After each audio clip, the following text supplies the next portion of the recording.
Introduction to sets.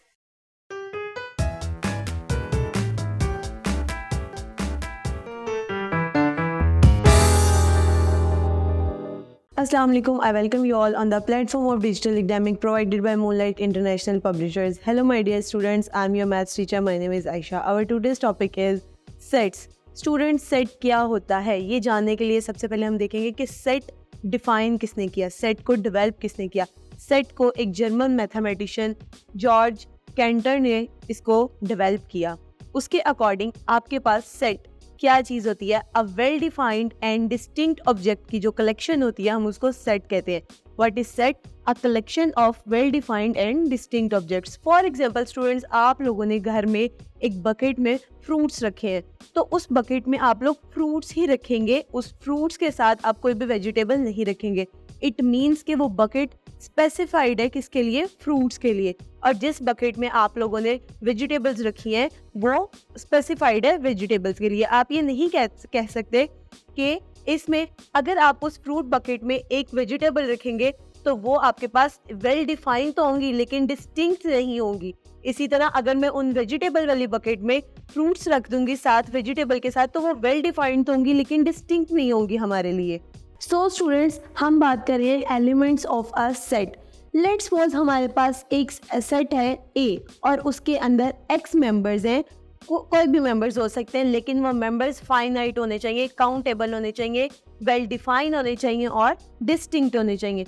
So x जो members उसके अंदर आ रहे हैं उस सेट के अंदर वो क्या कहलाएंगे? एलिमेंट ऑफ सेट कहलाएंगे। जैसे यहाँ पर हमने लिखा a is equals to 10 natural numbers, first 10 natural numbers, तो हम इसको कैसे लिखेंगे? a is equals to 1 2 3 4 5 6 7 8 9 10। तो ये मेरे पास फर्स्ट 10 एलिमेंट्स आ गए सेट ए के अंदर क्योंकि ये हमारे पास सेट की रिक्वायरमेंट थी। इसी तरह इसको हम क्या कहेंगे? अब मैं इनमें से कोई भी मेंबर उठा के कहूंगी कि like let's suppose 8 belongs to set A, तो इसको लिखेंगे किस तरह? 8 बिलोंग्स टू ए। और अगर हम इसको अलजेब्रिक फॉर्म में लिखें तो हम इसको कैसे लिखेंगे? x belongs to a। यहाँ पर इसको पढ़ेंगे भी ऐसे ही। स्टूडेंट्स, ये वाला साइन हमारे पास बिलोंग्स टू का साइन है और इसको हम पढ़ेंगे कैसे? x belongs to a। Then students, अगर मैं इसके अलावा कोई मेंबर कह रही हूँ, फॉर एग्जाम्पल 12 या 13, मैं कहती हूँ 12 बिलोंग्स टू a, क्योंकि ये 12 नंबर इस सेट a में नहीं आ रहा तो हम इसको क्या कहेंगे?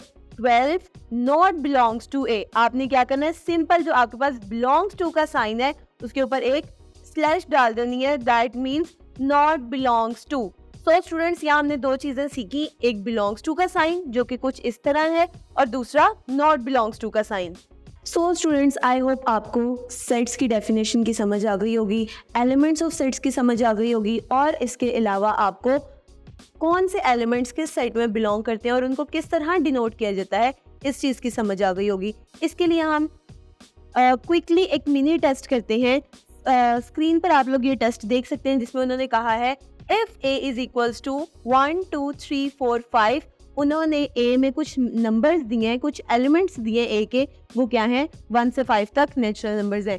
देन आपको b दिए हैं a b c d, आपको अल्फाबेट्स दिए। स्टूडेंट्स, अगर आप इन सेट्स को देखें तो आपको ये पता चल रहा है कि जहां पर उन्होंने काउंटिंग दी है वहां उन्होंने अल्फाबेट को ऐड नहीं किया और जहां पर उन्होंने अल्फाबेट आपको दिए है वहां उन्होंने काउंटिंग को ऐड नहीं किया। It means they are well defined and distinct. So students, then आपको क्या कहा है उन्होंने? Then fill the blanks with the symbol belongs और नॉट बिलोंग्स टू। सबसे पहले अगर हम देखें उन्होंने कहा A dash capital A, capital A और capital B means a set name and small a और 1 2 3 4 5 means elements of set A और set B। हमने यहाँ क्या कहना है? Small a dash a। क्या स्मॉल a सेट A में आ रहा है? आपने फौरन अपने माइंड को शार्प करके आपने देखना है क्या सेट A में स्मॉल a लेटर आ रहा है, क्या वो सेट A का एलिमेंट है? जी नहीं, ये सेट A का एलिमेंट नहीं है। तो यहाँ हम कौन सा सिंबल लगाएंगे? Not belongs to. Then 4 dash a, 4 क्योंकि सेट A का एलिमेंट है तो हम यहाँ क्या लिखेंगे? 4 belongs to A। Then C dash B, यहाँ स्टूडेंट्स उन्होंने कैपिटल सी का यूज किया है, जबकि हमने सेट के अंदर स्मॉल सी लिखा था। तो हम यहाँ लिखेंगे C not belongs to B, then C dash A, small C dash A. क्या स्मॉल सी सेट ए में आ रहा है? जी नहीं, तो हम लिखेंगे small c not belongs to A. Then fifth है वन डैश बी, क्या वन सेट बी का एलिमेंट है? जी नहीं, तो हम यहाँ क्या लिखेंगे? One not belongs to B. Then D dash B, क्या स्मॉल डी बी सेट में आ रहा है? जी हाँ, तो हम इसको कैसे लिखेंगे? D belongs to B. इसी तरह स्टूडेंट्स आप लोगों ने ये मिनी टेस्ट सॉल्व करना है और आपकी आई होपफुली बहुत ज्यादा प्रैक्टिस हो जाएगी। सो स्टूडेंट्स, ये थी मेरी आज की वीडियो में। उम्मीद करती हूँ आपको आज का लेक्चर पसंद आया होगा और समझ में आया होगा। Stay tuned till next video. अल्लाह हाफिज।